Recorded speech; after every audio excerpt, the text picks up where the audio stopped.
মেয়েদের জন্য মেহেদি কোথায় কোথায় মাখা জায়েজ এবং পুরুষরা মেহেদি মাখতে পারবে কিনা, ইভেন নারী যখন মেহেদি মাখায় তার গোসলটা আসলে হবে কিনা, মেহেদি মাখার পরে তার অজু হবে কিনা। পাশাপাশি আজকাল দেখবেন অনেক বিউটি পার্লারে গেলে বিভিন্ন ডিজাইনের মেহেদি করে দেওয়া হয়, ডিজাইন করে করে ডিজাইনের মেহেদি করা জায়েজ আছে কিনা।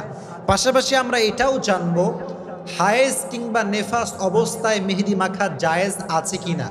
আর একটি বিষয় আমরা জানব, মেহেদি মাখার পরে দুই একদিন পরে এই চামড়ার ভেতরে একটা আস্তরণ তৈরি হয়, একটা আবরণ তৈরি হয়।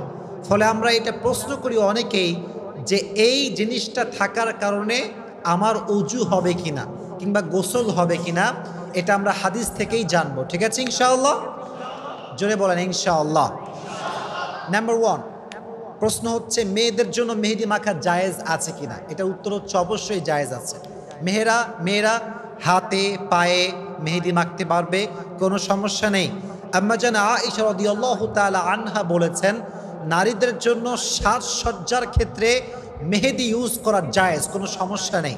বাকি হ্যাঁ, ডিজাইন যে আমরা করি হাতে মেহেদি দেওয়ার ক্ষেত্রে মেয়েরা, এক্ষেত্রে একটি বিষয় মাথায় রাখতে হবে, ডিজাইন করা ইজ পারমিসিবল, এটা জায়েজ, এখানে কোনো সমস্যা নেই। বাট কোনো নারীর হাতে কিংবা পায়ে কোনো পুরুষ যদি ডিজাইন করে মেহেদি লাগিয়ে দেয়, এটা কি জায়েজ নাকি না জায়েজ?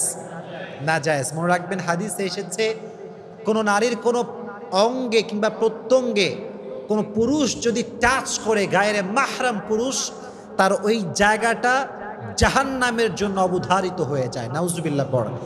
এই জন্য নারীরা অনেক মডেল করতে গিয়ে পুরুষদেরকে গায়ে হাত লাগাতে দেয়, ইচ্ছা মতো তারা টাচ করে। মেকআপ ম্যান যারা আছে, এটা ঠিক না। যেখানেই পুরুষ টাচ করবে নারীর জায়গাতে, বিয়ে ছাড়া হারামভাবে ওই চামড়াটা, ওই দেহটা জাহান্নামের জন্য অবধারিত হয়ে যাবে।